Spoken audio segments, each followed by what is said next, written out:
JamesAllen.com is the online destination to easily design a customized engagement ring and save up to 50% compared to traditional stores. You pick a diamond, whether it's lab-created or earth-created, James Allen has over 200,000 conflict-free stones. Then you pick your ring setting and metal. And if you need some help, they have real-time diamond consultations available, where an expert can walk you through it all. Get 25% off your order at JamesAllen.com code podcast. That's JamesAllen.com code podcast. If you're in the market for investment-worthy bags, watches, and fine jewelry, Rebag is the answer. Rebag is a luxury resale marketplace where each piece is carefully vetted and verified by experts to ensure quality and authenticity. If you're in the market, use Rebag to buy and sell finds from the world's top brands, including Hermes, Chanel, and Cartier. Head to Rebag.com to get 10% off your first purchase with code REBAG10. Shop today at Rebag.com. That's REBAG.com. And use promo code REBAG10 for 10% off your first purchase.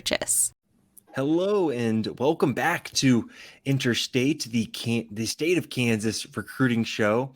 Really excited to get this back up and going now that high school football games across the state of Kansas have been going on for a little bit over a month now. As always, I'm joined by Ryan Wallace of GoPowerCat.com and Kevin Flaherty of our more 24/7 Sports national side. I am Michael Swain, the Kansas beat writer for 24/7 Sports, and we're going to talk a lot about the 2025 class in the state of Kansas. It's loaded with talent. All of us have been able to go out to varying levels to see games so far this year. Ryan, I know you've been out on the road, I think the most of the three of us. Where all have you been able to go so far to see games? Oh God, I'm trying to think where I haven't been. Kevin and I have been down to Wichita and back because we both live in Kansas City. So we've been down and back to Wichita twice already in the first 4 weeks. I've been out and saw a really, really good Gardner Edgerton team just put a whooping on Mill Valley. And I've also kind of hung around local and seen Blue Valley and Blue Valley Northwest. It was a John Priceless Blue Valley, but still a lot of Huskies that I was able to see, and some up-and-comers on Blue Valley as well in 2025. And then it doesn't pertain to this show, but caught a little Rockhurst and Liberty North on the KC Mo side. That's still good. Well, Kevin and I kind of got a little bit of both action this past Friday. Got to see Blue Valley Northwest against Lee Summit North, which I think might be the most talented team in the KC Metro. Probably. Yeah, probably. Yeah. But I mean, we could start so many places. I think we should probably start, Ryan, with where you were this past Friday, getting to see Jaden Woods, who I think we've talked about this on the show before. We probably would agree is probably the consensus best player right now in the 2025 class. You mentioned the game, what you saw, but just what did you see from Jaden, getting to see him in person now that his junior season is really underway? Well, it was an interesting game for that defense because the Gardner Edgerton offense is, kind of that triple option kind of wing T, St. Thomas Aquinas style look that's just trying to catch you off guard through the air. So it was a game where Jaden was probably less dynamic if you go back and look on the tape. But I think a lot of that had to do with him trying to play his assignments and trying to be more of a run stopper more than anything. But, it wasn't anything that Jaden didn't do. It was more just Mill Valley's defense in general just could not stop Gardner Edgerton. Like I said, just a really fun roster. I think some sleeper guys on the Trailblazers. For anybody that's interested in getting on Huddle, you can find a lot of interesting kids on there. But when I talked to Jaden afterwards, I think that's kind of where I got more into the meat and potatoes of what fans and what we as recruiting analysts were interested to know. And that was more on how recruiting is going. Because the last time Kevin and I saw him was in the summer. He was kind of working the clock at a 7-on-7 event at Mill Valley, and things really hadn't gotten started yet for the 2025 class yet. And so having a chance to talk to him, he said he's been trying to do the best he can, trying to find that kind of, if you want to call it a work-life balance with kind of the communication part and relationships that comes every day, he said, from different colleges.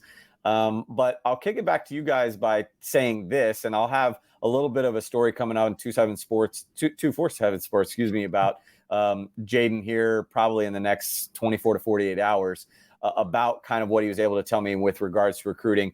he mentioned, and I'm going to try to do my best. The article will have all of it, but off the top of my head, I asked him what are the schools he's hearing from the most, and he went through a list that included K-State, KU, Oklahoma, Oklahoma State, Alabama, Tennessee, USC, Purdue, and I believe Missouri.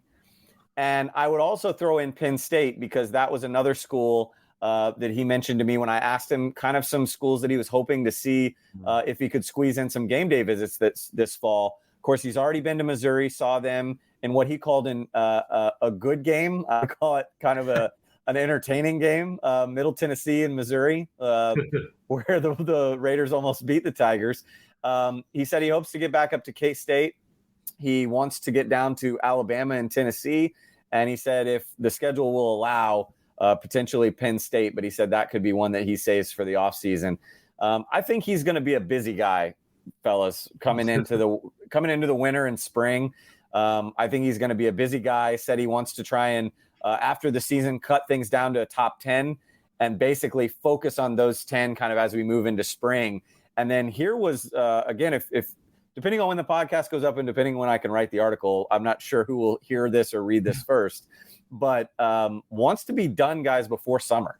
So that means he is probably looking at an April or a May decision. Again, that's kind of where he stands right now. So again, as I toss it back to you, Swain, I think it's just going to be what's the word I'm looking for? Imperative that you get in with him as soon as you can. If you're a college coach, try and get him on an unofficial in the fall. And if not in the fall, you're fighting tooth and nail to get one here, maybe around bowl prep, try and get one of those practice visits in from him. Cause again, I think he's going to be cutting that top 10 down probably first of the year. Wow. That's a fast timeline. Yeah. And I think, whoever has the mileage card, right, for whatever airline you fly, Southwest, Delta, American, that's going to be pretty good because these aren't necessarily close places either, right? You're talking Penn State, Alabama, West Coast if he does visit USC.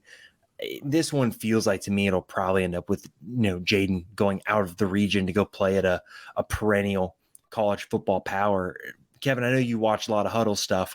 What have you thought about Jaden's start to the season? And I guess give your 2 cents on a recruitment that is blowing up, and I really don't see any signs of it stopping anytime soon. Yeah, no, I actually told Ryan, if you looked at where Jaden was a year ago, and he was a tremendous player a year ago, and you kind of map things out and said, this is where I would like Jaden to go next, that's where he's at now. When you look at, he's got more polish, he's doing things more consistently. This is going to sound kind of funny, but, when he sacks the quarterback, it doesn't feel like an accident. It feels like there was an intent behind the move that he made, that he was, doing the hand fighting and the different things there. This is a guy, that we've talked about, I think, totally remade his body between last year and this year because he dropped all the weight for wrestling. Mm-hmm. And then when you look at where he got down to for wrestling, sort of rebuilt himself up. When we went to Mill Valley, I know, Ryan, they were saying that he measured with a 6'10" wingspan. So when you're talking about a 6'3" guy and somebody saying, well, I don't know if he's long enough to be a defensive end, he's long enough to be a defensive end. He's got that kind of length to him. He tests really well. You're talking about a guy that runs in the 4.6s at that size, and has all of those different things you look for. I think all three of us would admit Jaden's a great kid too. He really is. He's somebody that's a joy to talk to. I have the feeling myself, kind of along the lines of what you were saying, Swain. I tend to think that maybe one of those SEC offers or something is going to prove to be a little bit too much.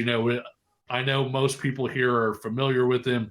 Jaden's dad did play at Kansas State briefly, wound up going to Pitt State, sort of through the process or whatever else. I don't know that because of those ties, he's super locked into Kansas State. I don't think he has anything against Kansas State. I think that, Kansas State and Kansas are both schools that he's considering.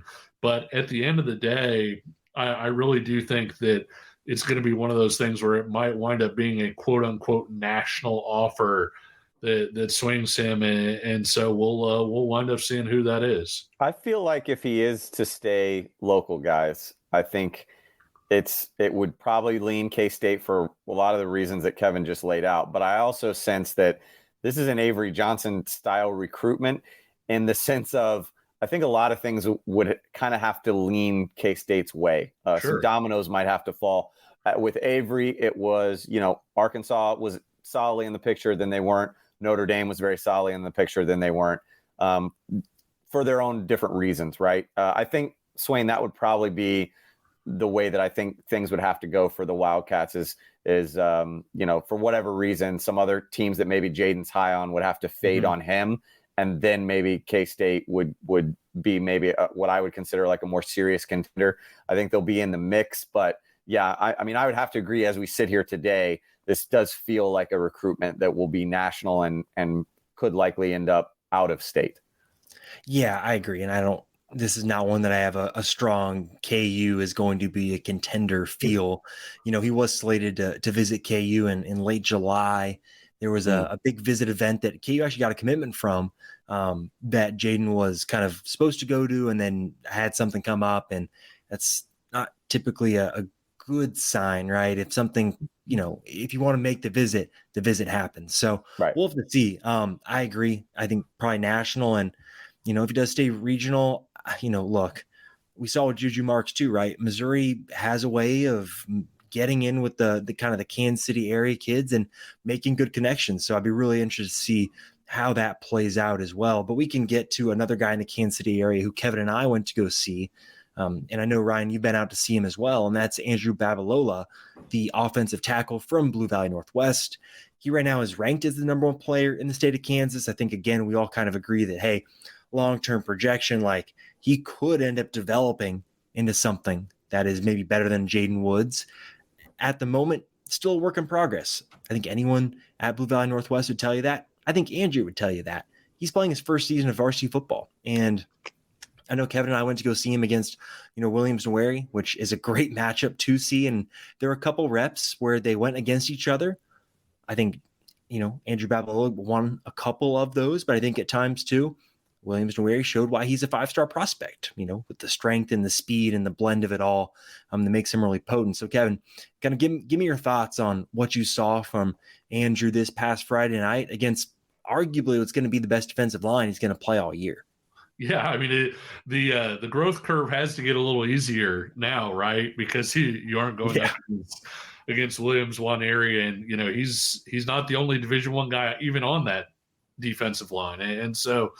When you look at that, I talked to Coach Ryder a little bit before the game, and one of the things that he had said was that, Andrew was progressing the way that they wanted him to progress. There was always going to be a rawness here. This is a kid that has more experience playing high-level basketball than he does playing high-level football. And so, when he came out, the opener, I think, was against St. James. You expected things to be rocky. You didn't expect him to necessarily know how to do everything, not just from a physicality standpoint, but from a technique standpoint, how to pick up blitzes, when they send multiple guys your way, you think about watching it and knowing, hey, if there's two guys blitzing, you always get the inside guy because the other guy's going to have a longer path.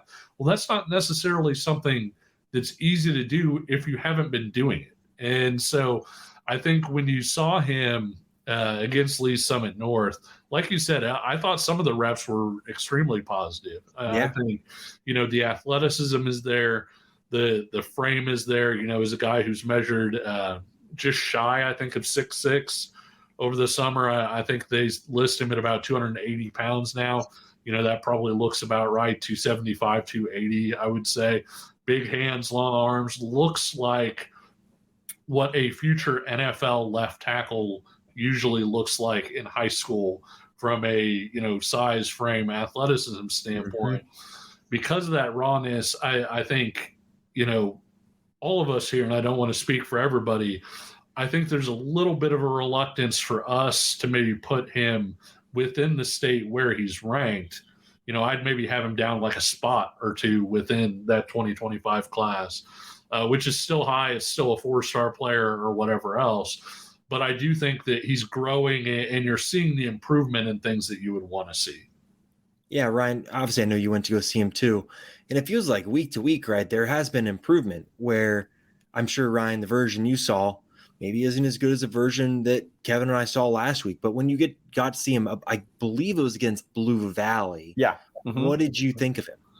Well, I mean, I think I would agree with and echo what Kevin said in the sense of everything's there. When Kevin was talking about him being 280, this is a guy who his 280 probably looks like other people's like 250, 260. I mean, he's going to get up to 315 pounds, 320 pounds and be fine and play probably fine at it. But it's a lot for me. The most precise way I can, and to condense everything down to what Kevin said, is that he's just the type of guy that is still processing. The game hasn't really slowed down for him yet. And in the game against Blue Valley, it was funny because, guys, you could see snaps and reps where he was like, okay, I need to punch with this hand, lead with this foot. And then as that rep was continuing, there would be moments where he was just kind of like, all right, I've done what I need to, and then just toss the guy down. You know what I mean? And it's like, once he gets into just mauling and the game slows down for him, which it will over the next year, like you said, Swain, he's only been his first year playing varsity football. Once things slow down, then you will see the potential that everybody is, fighting after. Because he's definitely worthy of being, a highly rated recruit. I just think maybe we were a little early on projecting him kind of the way we have. Yeah, I think I agree with that. And look, here's a story. So at the KU game, he was at Kansas this past weekend for the BYU game. Obviously all three of us have seen Andrew in person several times, and he's a sharp kid. He recognizes us, and he walks up to me, shakes my hand, and I was like, oh my gosh, his hand swallows mine. He's, what you'd consider pause. And I'm like, yeah, once he figures it out, because he is a really smart kid. And I think in terms of the broader recruitment, right, I look at an offer that came in this past week from Michigan and say, yeah, that might be the blend of what Andrew Babalola looks for, because academics are super, super important to him. At least that's what he's told us, right? And you're looking at him too, right? Can you find the blend of a really high-level academic institution and also a really high-level football program? And so I think a school like Michigan really could end up being like that. Obviously, who knows how this is going to play out over the next kind of 6-7 months. But I think a school like that could be one that ends up being a player just because, again, it checks the right boxes for him. And I'll be really interested to see what happens with the two in-state schools. I think it's too early to make a hierarchy or anything like that. I think he's taking the game day visits to try and get a feel for it.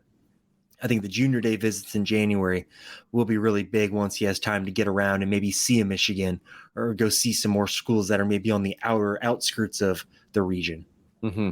Mm-hmm. He's a higher level recruit, but he kind of reminds me of a lot of these Northwestern guys that have come from Kansas City and Missouri and everything else.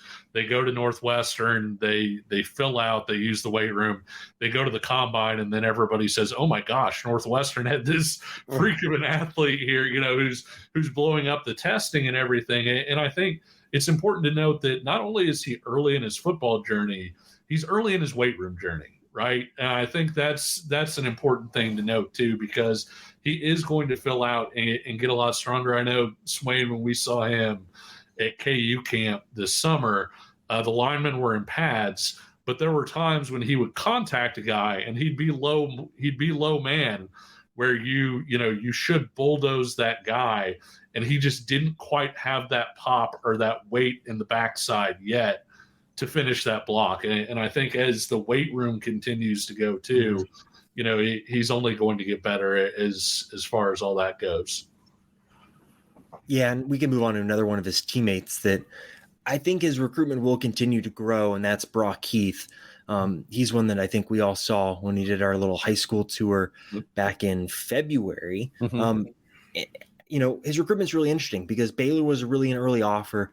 I don't know where that's going to go now, but Duke has offered Kansas and Missouri. And at least for KU, they went in and evaluated him this past Friday. Andy Kotelnicki, the offensive coordinator, who also recruits Blue Valley Northwest, was there to see him. He takes a game day visit the next day. He gets an offer. One interesting thing, he's still managing a foot injury, it would seem, because at the game day visit, he had a boot on his foot. I know that's something that has been bugging him going back to the summertime. So that's just something to keep in mind, too, if you're going to go and turn on Brock Heath's film. But he's a really interesting prospect because he's 6'5", maybe not the longest arms, but you look at the frame, he's someone that can really put on the weight, I think, and has kind of that, just the way he kind of walks and moves. You look at him, you're like, yeah, he could get up to, 300, north of 300 too. But another guy that I think on the weight room is going to take some time. But Kevin, what did you think of what you saw from him? Yeah, I thought he was really good. The three of us all saw him at UC Report too. When he was there, and so, and that was, obviously we had seen him in person before that, but that was when I was kind of like, oh man, this kid flashes, because he's got a lot of athleticism, for a guy that size. I think, this summer, if I remember right, before the injury, he was running like a sub 4.6 short shuttle, which for an offensive lineman is excellent. His vertical is up around 27, 28 inches. So, I mean, he's got a lot of that athleticism. Also a really technical guy. Like, he's a really good football player. He knows how to make his blocks and everything. I thought when we saw him on Friday, I thought Andrew Babalola maybe had the best reps against Williams Nwaneri in terms of when everything went right for Babalola, he finished that rep better. But I thought that overall Heath gave Nwaneri a lot more trouble. I feel like he stalemated him a lot more. And I'm interested. You brought up the arms and everything, because that is the sort of thing that, everybody wants tackles right now, and very few people want interior offensive linemen. And so it'll be interesting to see how schools see him, if they see him as a tackle, or if they see him as somebody that needs to bump inside. But Ryan, a guy that I think athleticism, technically, frame, in terms of being able to fill out, I think a lot of that's there for him.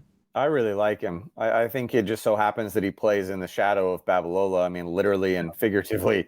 I wonder if Brock's more about 6'4". I don't know if he's 6'5", but again, that's playing into what you were saying, Kevin, that he is going to be probably best suited for the interior as a mobile guard, but he's so cerebral.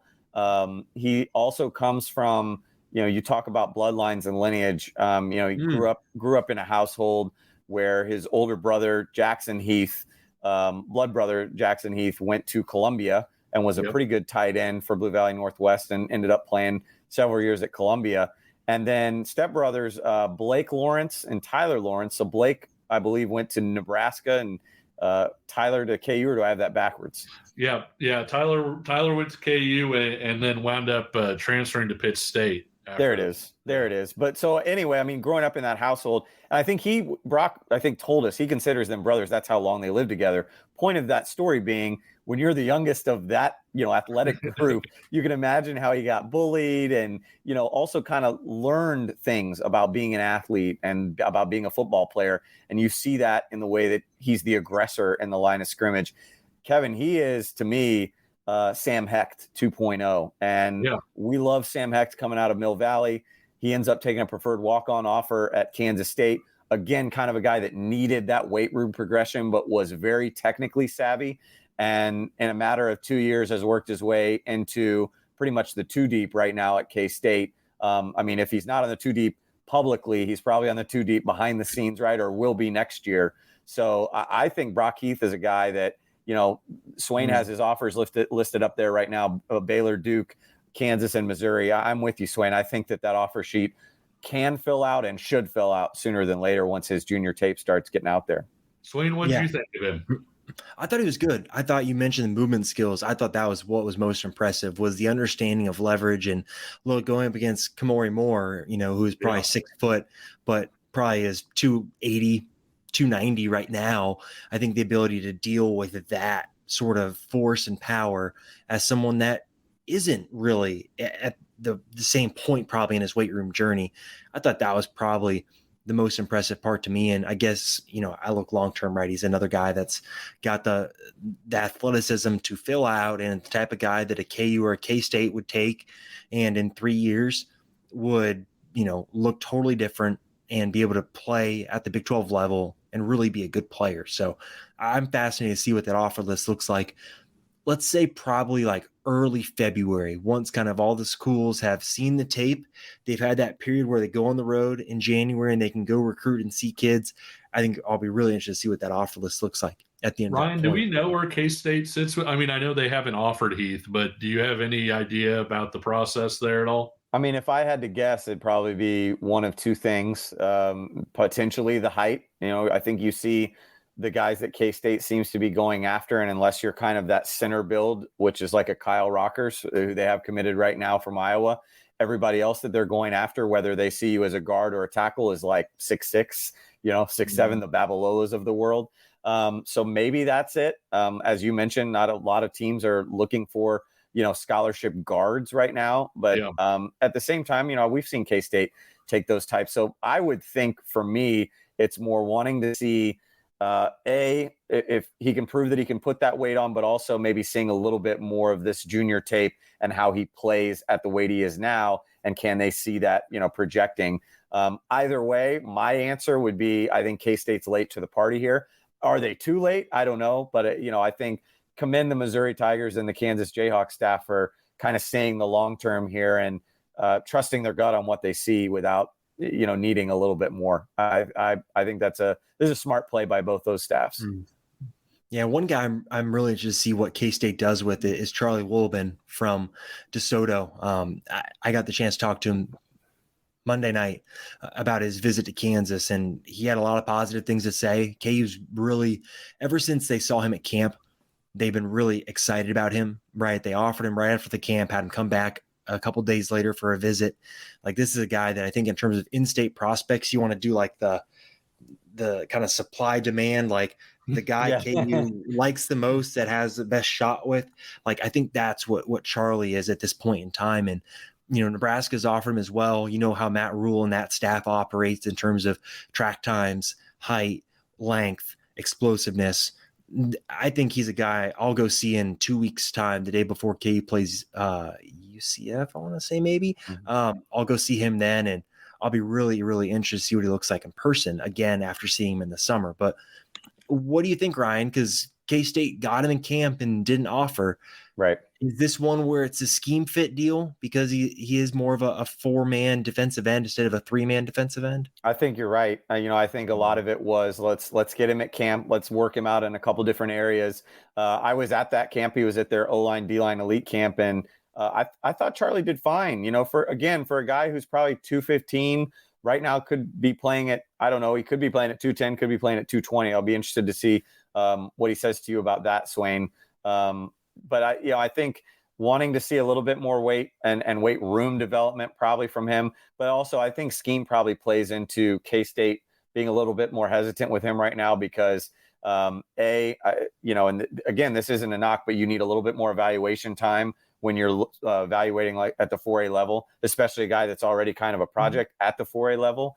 And so on top of that, though, too, what you mentioned with scheme, K-State right now, probably, if I had to guess, wants to see a little bit more of whether he's going to be their Sam, that kind of hybrid edge, or whether he's going to be the type that they feel confident will put the weight on and put a hand in the ground in an odd man front and a three-man front. So that would probably be my answer as to K-State's hesitancy here. But I like Charlie. I think the potential's there. And I think he tests really well too, Kevin. I think that's where Nebraska got in early, is they saw those testing times. And like you said, Matt Rule's big on, does he check the boxes, sprinting, this, we'll trust that his body will get there. And that's exactly what the Huskers seem to do first.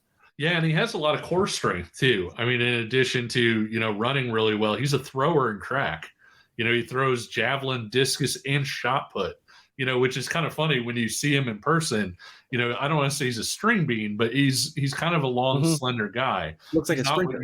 He's not what you think about when you think about, somebody throwing the shot put for their high school team. And yet, that's what he does. I think, the thing that kind of stinks a little bit from our perspective, not necessarily from his high school team's perspective, because, hey, you're trying to win football games, but DeSoto kind of deploys him as like a 4-eye a little bit. So he's playing inside, right, by the guard and the tackle. And so you don't really get to see him bend the edge, which is what Kansas would want him to do, or what whoever takes him as an edge is going to want him to do, is line up on the outside and try to get that edge with his speed, with his burst, with his, with his length and everything.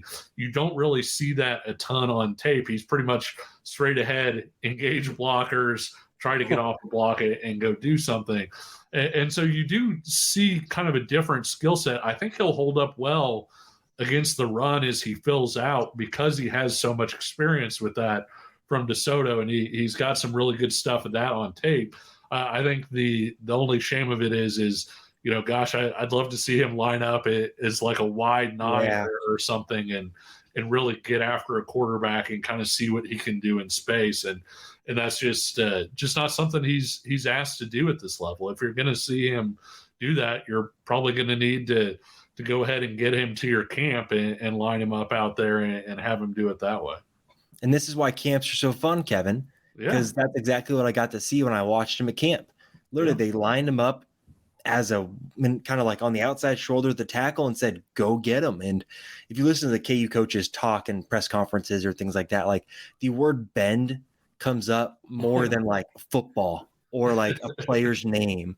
Like they are so much about the ability to bend, and you really did see that at camp. And look, that could be something that in the end could help a school like KU keep him under the radar, where playing a different role in high school than what he'll play in college, right? If you're school from Oklahoma State and you turn on the tape, you're like, oh, okay, maybe. But then if you get on camp, then you actually see what he can do. And that would be a reason why I think schools would pull the trigger on an offer. Picture this nightmare scenario. You're hosting friends for the big game. It's neck and neck in the fourth quarter, and suddenly you realize you're out of drinks. You start to sweat. Your friends start to turn on you. You're forced to go on a last-second drink run and end up missing the game-winning touchdown while in line. Terrifying, isn't it? Luckily, you can avoid the drama with Drizzly, the go-to app for drink delivery. With Drizzly, you can shop a huge selection of beer, wine, and spirits, then get them delivered right to your watch party. Compare prices across multiple stores in your area, find the best deals on game day drinks, and get back to armchair quarterbacking from, you guessed it, your armchair. Download the Drizzly app or go to drizzly.com. That's DRIZLY.com today. Must be 21 plus, not available in all locations.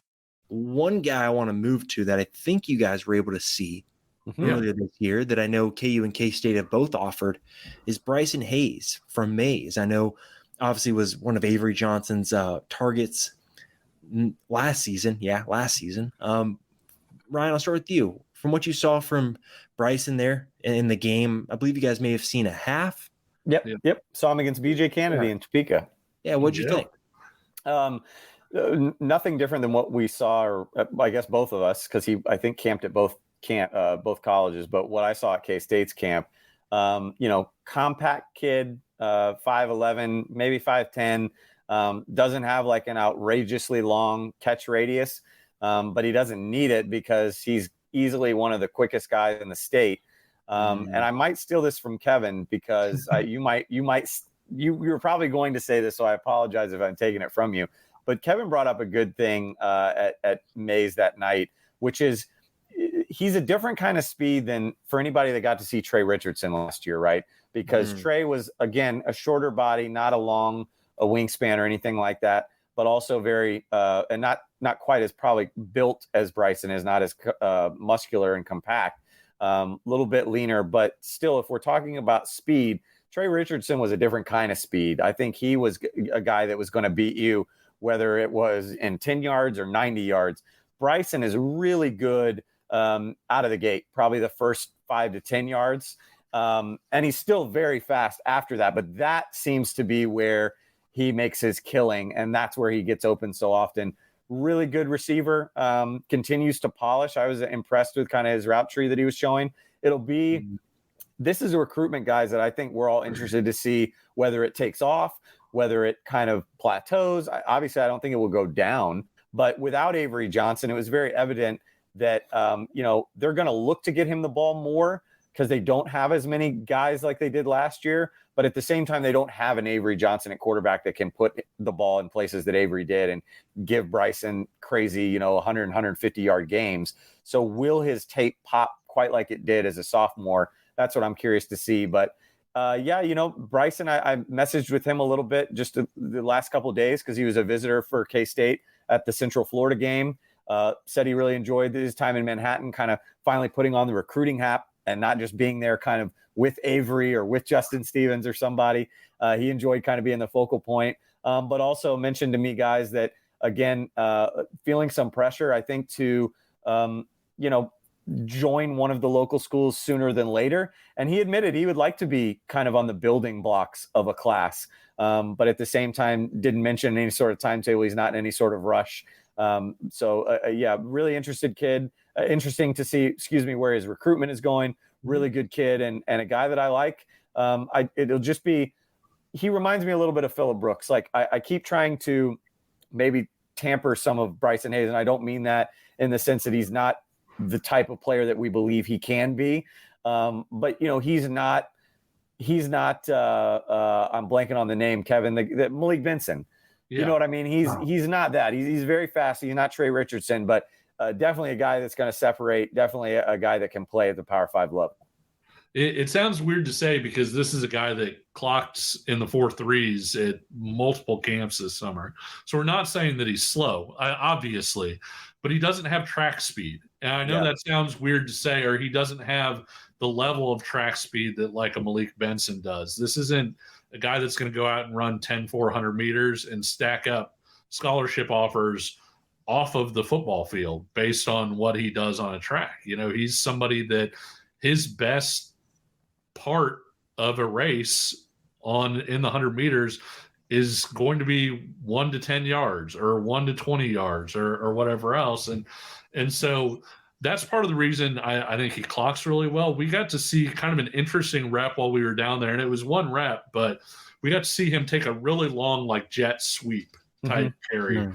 And you could see the quickness, and the acceleration early.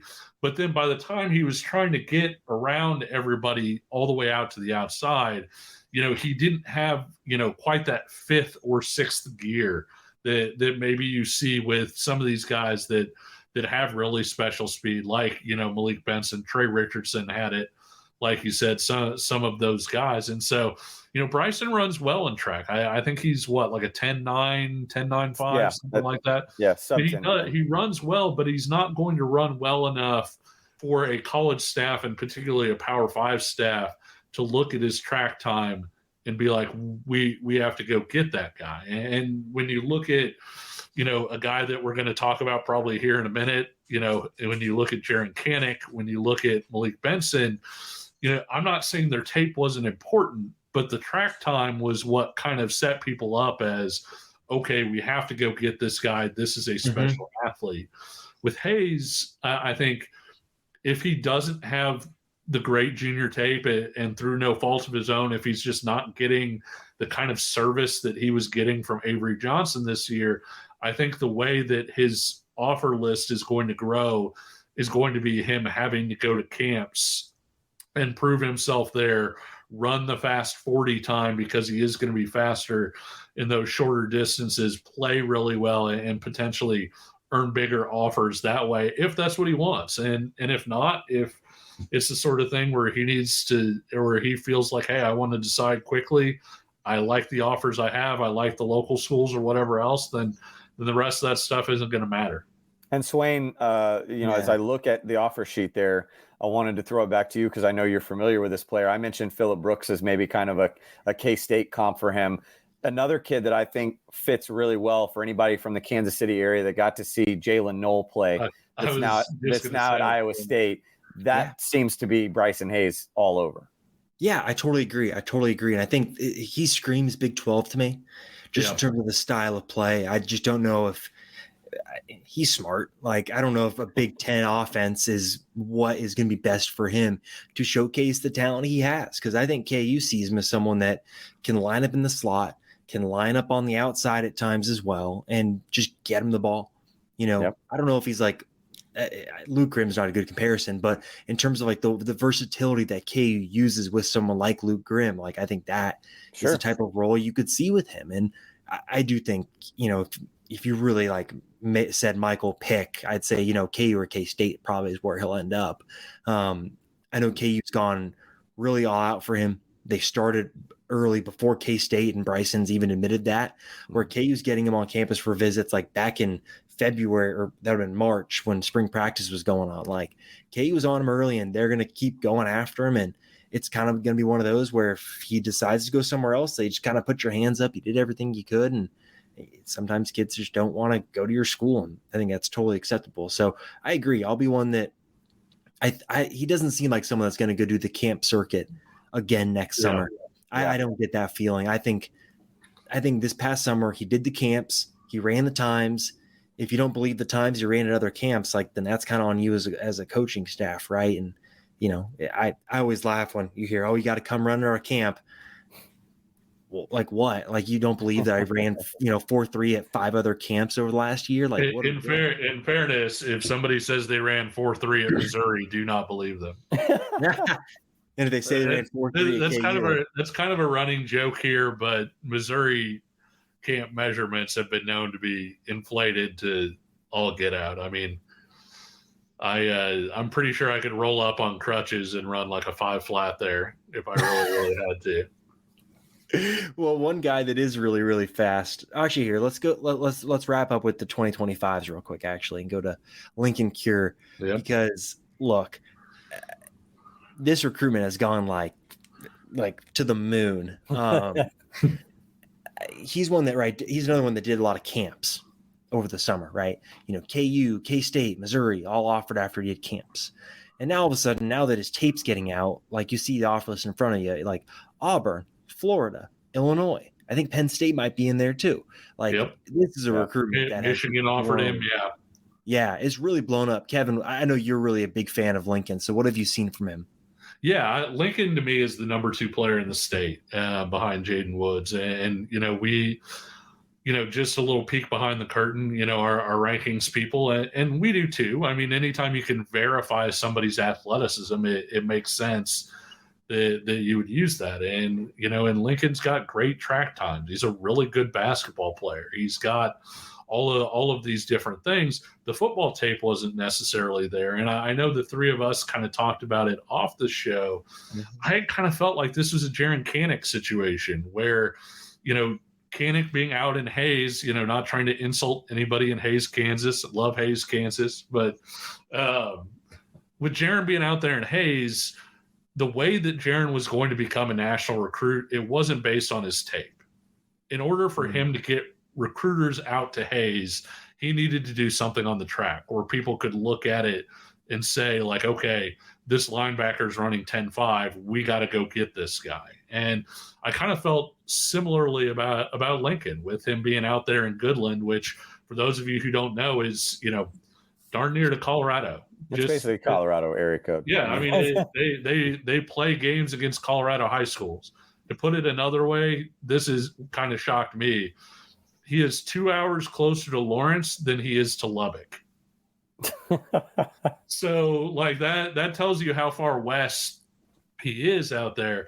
And so for him to get recruiters to come out to Goodland and notice what he has and really get recruited at a national level, it was going to be on the track. And when you look at what he did this past spring, as a sophomore in high school running a 22.4 200-meter dash, that's fast. That's really fast when you're 6'6", 215. And, to run that, he's a hurdler. I mean, how many 6'6" tight end hurdlers do you know? And so when you look at pretty much everywhere he camped offered him, the track times that he had and everything, and then with the track times there as sort of the backbone, once his junior tape started coming out, Ryan, because I know we both watched quite a bit of his junior tape. Once the junior tape came out, so they said, okay, he's not just a track guy. He's actually a really good football player that also runs 22.4. I feel like his offer list may only be starting too. I think he's going to continue to blow up and get offers pretty much everywhere. I lost my light, guys, but I'm still here on audio, so that matters. So to our YouTube folks, sorry about that. I'm in the dark again. But no, I mean, the Jaren Kanak stuff is great on so many different levels. And again, that's not, Kevin and I aren't saying like, you know, he is equal to Jaren Kanak or what have you. But I mean, again, as Kevin laid out, so many parallels. I think the duality and the versatility that he could show from a positional standpoint, I think we all agree that he's a tight end. I mean, in the modern day tight end, what you're looking for, that is Lincoln Cure. But I mean, I know K-State, at least at their camp and maybe some other camps, they wanted to see him at DN just to see. And I don't think you could go wrong there either. But I wanted to say, point this stat out again. And it's been, let's see, a couple days here. Sure. But so the Acacia put out their state high school football offensive stat leaders for all levels. And this was September 22nd. So Lincoln Cure, this was through 3 weeks, guys. He was the number 2 receiver in the state with 16 catches for 451 yards. I mean, 16. He's only caught 16 passes. And let me tell you, that's probably like, he probably leads the team in catches per game at like 3 a game, maybe 2, because Goodland is running and running and running and running. Mm-hmm. 16 catches for 451 yards for people that suck at math like myself. That is 28 yards per reception, folks. Oh my God. And I again, there will be folks out there that will probably say, well, he's playing, you know, it's Goodland. Lincoln Cure, his recruitment and what he does statistically would be even worse, and I mean worse in a positive standpoint, against opponents in the EKL, the Sunflower League, 6A, Wichita City League, it doesn't matter. I mean, this kid would be a freak anywhere you put him, and his recruitment would probably be bigger.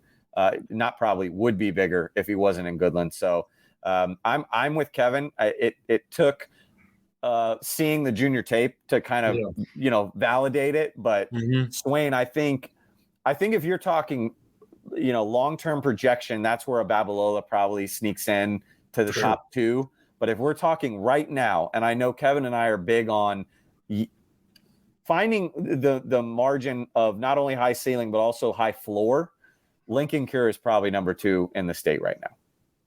Yeah. And that's the thing, right? That's fun part about doing this, right? Like it is a question of, all right, what are we ranking? And I know we've had this conversation before, so we don't need to rehash it. But yeah, I'm so impressed with Lincoln Cure, and like seeing him in camp too. He just looks different than everybody else. Like he looks like someone that is going to go to name your high-level Big Ten school, right? Name your SEC school, go spend 2 years in the weight room, come out, be 6'6", 235, and like 6% body fat, and just go crush people. Right. Like it's a guy that you'd see go to Iowa and end up being a second round draft pick. Right. Like he's going to go to a really, really good school. And I don't think it's going to be in the state of Kansas or even the state of Colorado. Like it's going to be somewhere else that's really major. And he's one that I don't think Kate will be very much like in it, but I'll be very interested to see the junior days in January and into March, like where all he decides to go, because he really does have the pick. Like any number of Big Ten schools in the region, outside the region, SEC schools, Big 12 schools, like I'll be really interested to see where his head's at in terms of trying to narrow this thing down, because in terms of breadth and wealth of options, like it's him and Jaden Woods, and I'd be really interested for both to see where they kind of decide to go take those unofficial visits. I think K-State's in this one, Swain. I think you mentioned kind of the emphasis that KU's put on Bryson Hayes. That's K-State with Lincoln Cure. The family is, I think, long-standing K-State supporters.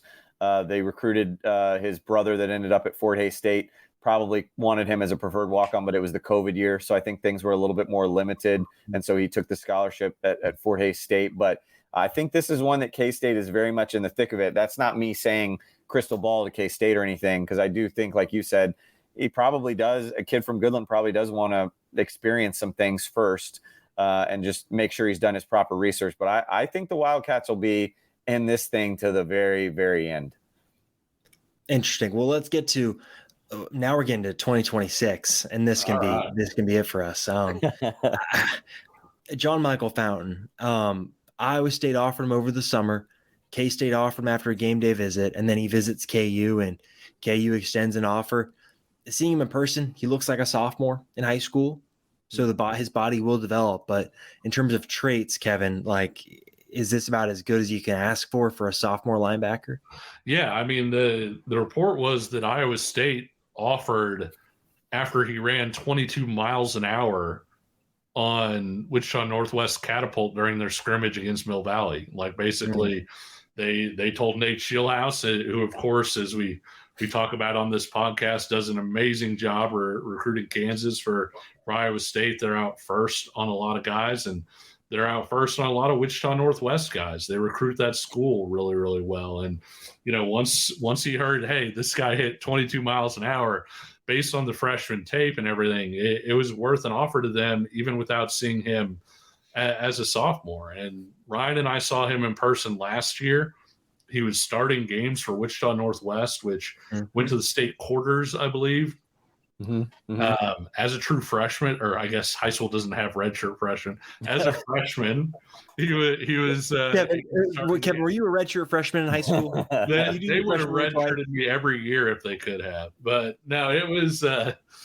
He looked pretty good last year, and you know, Ryan, it was interesting because talking to Coach Martin last year, he already knew what he had in John Michael Fountain as a freshman, and said, "Hey, this is the guy," you know, kind of poking at him like, "Hey, this is a guy to watch."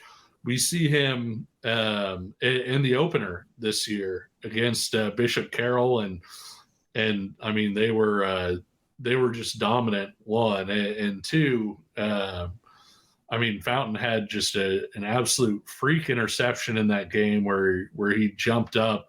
Quarterback tried to throw it over him as he was rushing the quarterback. He just jumped up and caught it and went in for a touchdown.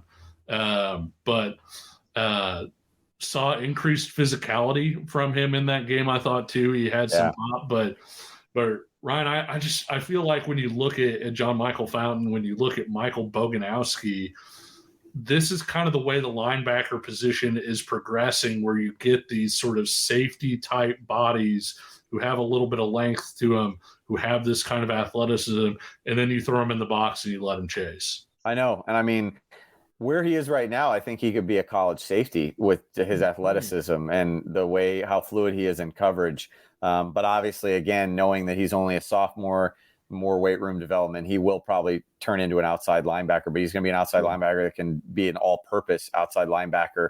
And Kevin and I, after the game, we were talking with Coach Martin from Wichita Northwest, the head coach, and I told him, and he agreed, kind of reluctantly, because you don't want to put anybody in that box. But I'm like, Coach, he's, and maybe the number that he wears, because I think he's one, I'm like, he's Breece Hall on defense. And I don't just mean that in like, in a lot of different ways. I mean, their body type, I think, is almost identical where John Michael is now to where Breece was in high school. The physicality and kind of the mentality they play with. There's an edge. There's kind of the way they carry themselves to them. Yeah, you know what I mean? A swagger to them. Swain, this is a recruitment to me that hasn't even, I mean, obviously he's 26, but I mean, hasn't even started yet. I think the junior tape is going to float out there this winter, or sophomore tape is going to float out there this winter, and people are going to be flocking. I mean, I think this one has all the pieces to go national, certainly regional, because like Kevin said, everybody already knew John Michael Fountain last year. I had folks in Wichita telling me, you need to turn on the tape for this John Michael Fountain. And I'm going, okay, Wichita Northwest, what grade is he? Oh, he's a freshman.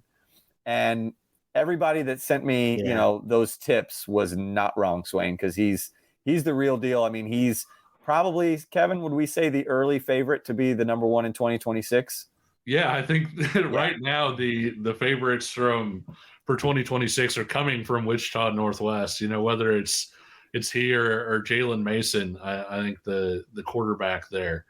But yeah, it's he's up there. Obviously, collegiate. Ryan, we saw the two collegiate 2026s, you know, who are Jaden Parker and Sebastian Hines Turner. Remember those who are names. going to be probably in that discussion as well. But yeah, I mean, it's funny. And then Wichita Northwest too, you know, you look at Chase Carter, they've got another couple of, you know, 2026 guys where depending on how they grow or their body, you know, kind of changes, maybe they'll be in that discussion. But as we talk about it right now, I would say probably 1, 2 in some order.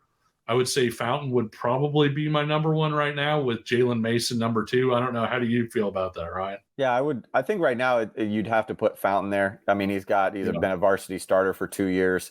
Although, as we've talked about, you know, kind of privately, it'll be interesting to see Jalen Mason as a quarterback, that prime time position, and training with a guy like Justin Hoover. We saw what Avery Johnson did over like a year and a half with Justin. We'll now consider Jalen Mason as a Coach Hoover guy for, you know, 2.5, 3 years of developmental time. So his progression might end up putting him in number 1. But either way, I think if you're betting right now, I would bet heavy that Wichita Northwest has the number 1 guy in 2026. Good rule of thumb too. Don't bet on high school games. Oh, well, yeah. Oh yeah. Sure. All right. Well, I'm also realizing here we're 54 minutes in and we've not talked about Michael Boganowski. So we should probably, yeah, right. Give a quick little update. So he visited Kansas. He's visited now his 3 contenders. That's everything that I've heard so far, is that it's still, you know, Oklahoma, KU, and K-State. And it kind of just in a holding pattern now where I think schools are all kind of just waiting and seeing what's going to happen. I don't think anyone really knows what will happen. That's at least the read I've been getting. Anything different for you, Ryan? Well, no more after Friday. Making the trek from Kansas City out to Junction City this Friday night. Big matchup for them with Washburn Rural. That's got a lot of nice prospects on that team too. So I mean, this will be a good looking squad. This will be a good game, right? But my first chance to see Michael Boganowski in action, and it embarrasses me to even say that it's been taken this long for me to get out and finally see him, you know, in a padded setting. So excited to see that. I'll know more, but I'm with you, Swain. You know, I kind of rattle the cage. It's becoming kind of a weekly thing, right? And it's kind of just business as usual. It's what it's always been. And I don't think that it's fluff. You know, I don't think that for anybody that thinks that this is becoming kind of a Dylan Edwards thing, I don't think that's the right vibe with Boganowski. Mm-hmm. I mean, I honestly think he's genuine when he says, I just don't know yet. And you know, I know it gets old for fans to read and they're tired of it. And, you know, he's already been on visits. You know, what more could he need to see? I don't know, but you know, it's his recruitment, and, you know, he only gets to do this one time. And so if he still doesn't have the feeling, he doesn't have the feeling. Yeah. But I do think that we're getting, I would think we're getting close, but I've said that before.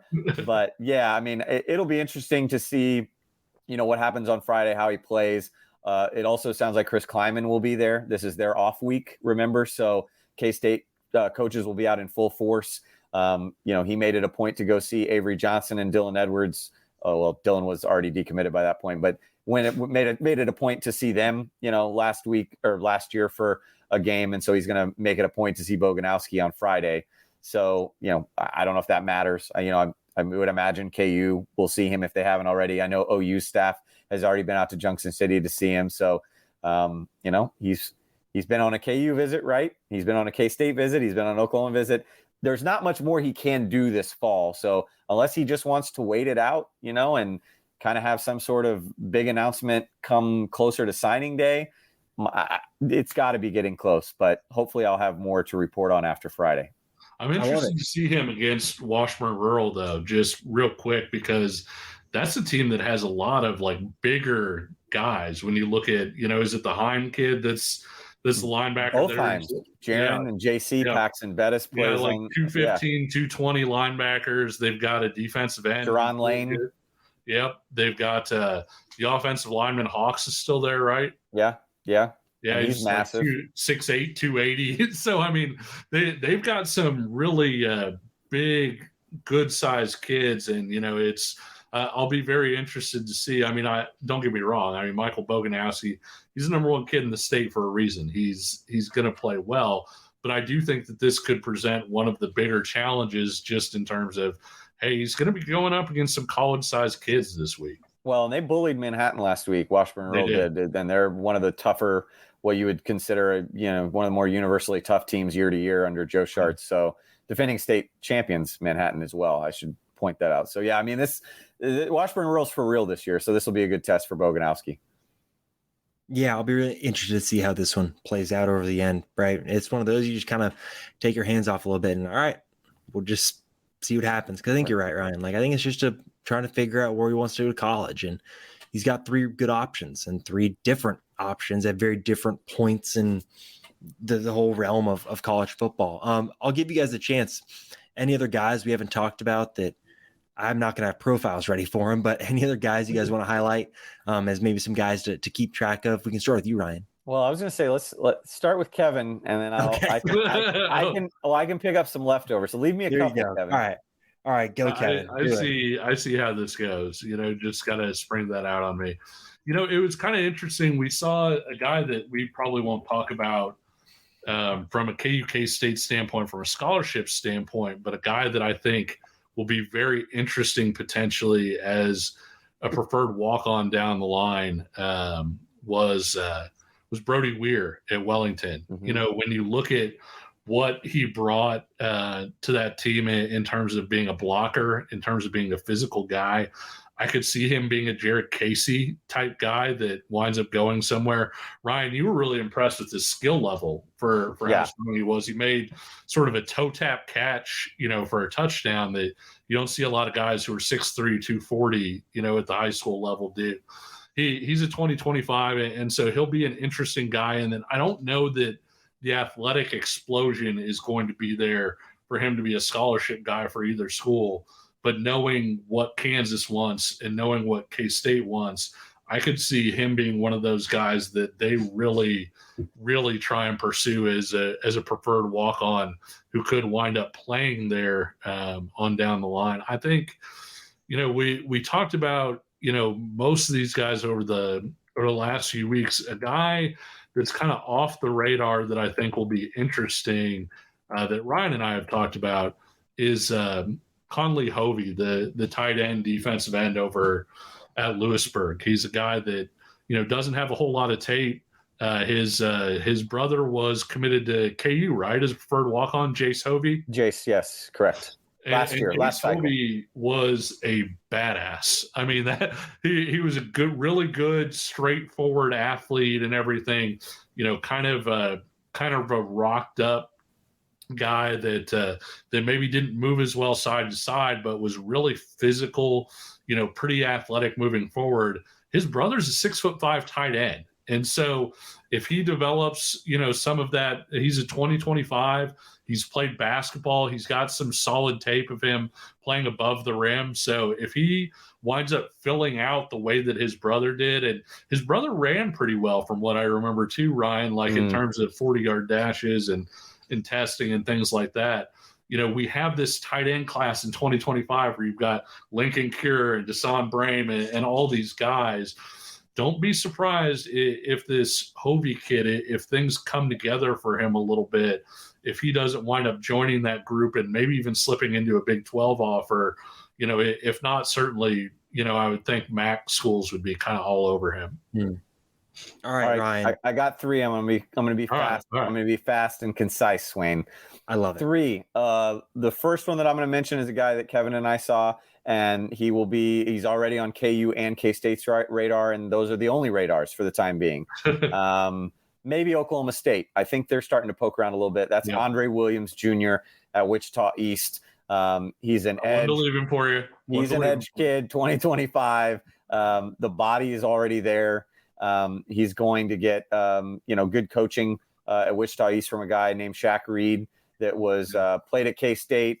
KU recruited him as well, was highly thought of out of Butler County Community College. So they've moved him down. He used to be at Wichita Northwest, if you can believe that. How stacked that roster is. If you imagine Andre Williams on it, it's not even fair. But Wichita East moved him down, put his hand in the ground. So he's developing there as we see this season. That's a kid that I think could really blow up more in camps, probably coming up in the spring or maybe some of those junior days like you talked about, Swain. Another one that I want to talk about is Dawson Merritt at Blue Valley. We've kind of been under the impression that McGuire Richmond is the kind of the Power 5 linebacker type. And this isn't to say McGuire is not. He's Mason Richmond's younger brother. Mason started as a redshirt freshman offensive tackle at Iowa out of Blue Valley High School as well. So the bloodlines are good there. McGuire is a really good player. I mean, he really is. He's an Austin Moore for K-State fans listening. He's an Austin Moore type. But Dawson Merritt is more what the Power 5 coaches are looking for at linebacker right now, which is that lean frame but long. He is incredibly long. Iowa State has offered him. Boston College has offered him. I don't think it will end there. I think they will come fast and furious once his junior tape gets around, another 25. And the last guy I want to talk about is somebody that I saw last Friday night, one of several on Gardner Edgerton. And I'm going to type up a more long-form article to come that will include several other guys, one of which, teaser, was at KU last weekend that I really liked. But Braven Powell is the quarterback at Gardner Edgerton. I talked with him afterwards. He would like to stay a quarterback, but he's probably not going to stay a quarterback if he wants to go to the highest level. 6'3", 200-pound athlete. Iowa State's all over him. KU is after him pretty hard, as well as North Dakota State. Those were three that he kind of highlighted to me. A really good athlete. I think you can put him at linebacker, then you put him at safety. Head coach Jesse Owens said it doesn't matter. He's a really good teammate, good leader, and an athlete that could play anywhere across the board. He's going to have a lot of tape, right? Because Gardner Edgerton, I would think, would be the favorite to get to the 6A finals out of the Eastern bracket. So he's going to have a lot of tape. It's going to be kind of seeing some of that sophomore tape when he was a receiver last year, seeing kind of what he does on the run as a quarterback in his junior tape, and kind of putting the pieces together and saying, do I trust my God on what this kid can be? He's a high-level player. I'm really interested. He's one of those guys that outruns angles sometimes, because I don't think people realize how fast he's going. If he gets to the sideline, you look at him and you're like, he's kind of jogging along, and then he just kind of goes. He's got a great frame too, Swain. I mean, this is a kid that 200, but I mean, he's filled out well in his lower half. I mean, strong thighs. So, I mean, this kid could easily be, 225 and be the kind of outside linebacker, again, like I was talking with Merritt.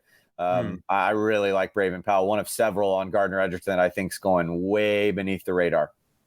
I love it. And I can add on the Dawson Merritt point. I know Brian Borland, the defensive coordinator for KU, was at his game this past Friday. No offer as of yet, but sometimes these things, right, you wait until you get them on campus for a visit, then you can do it kind of in person and connect that way. So we'll see. KU's evaluated him. They know about him. I think they'll end up offering, because I think you're right. He does have kind of that frame and that athletic profile I think a lot of Power 5 staffs would like, and I think the local staffs too would like to get in on. So I think that's what we've got in only an hour and 6 minutes. I'm done. I'm wrapping it up. Yeah, that's pretty good for us sometimes. But thank you, as always, for listening to Interstate, the State of Kansas recruiting show. We'll definitely continue more of these throughout the fall as we see more games and as the recruiting process for some of these guys really starts to unfold, as game day visits start happening and as we kind of get into the playoffs. So thank you, as always, for listening, and we will talk to you all again soon. With Blue Link Plus, you can access your Hyundai Tucson Limited remotely. Doors unlocked, temperature set, lost car found. There it is. Get complimentary class-leading Blue Link Plus. Call 562-314-4603 for complete details. Fill me in. What happened? 30 years ago, the convent stole our children. Ruth Wilson and Daryl McCormick star in the new Showtime original series, inspired by true events, The Woman in the Wall. They're trying to bury this. All of it. The whole world looks at some people, but others just disappear. Girls were locked up and children were stolen. And you're trying to tell me no one knew anything about it? I'm just trying to find my child! The Woman in the Wall, now streaming on Paramount Plus, only with the Paramount Plus with Showtime plan.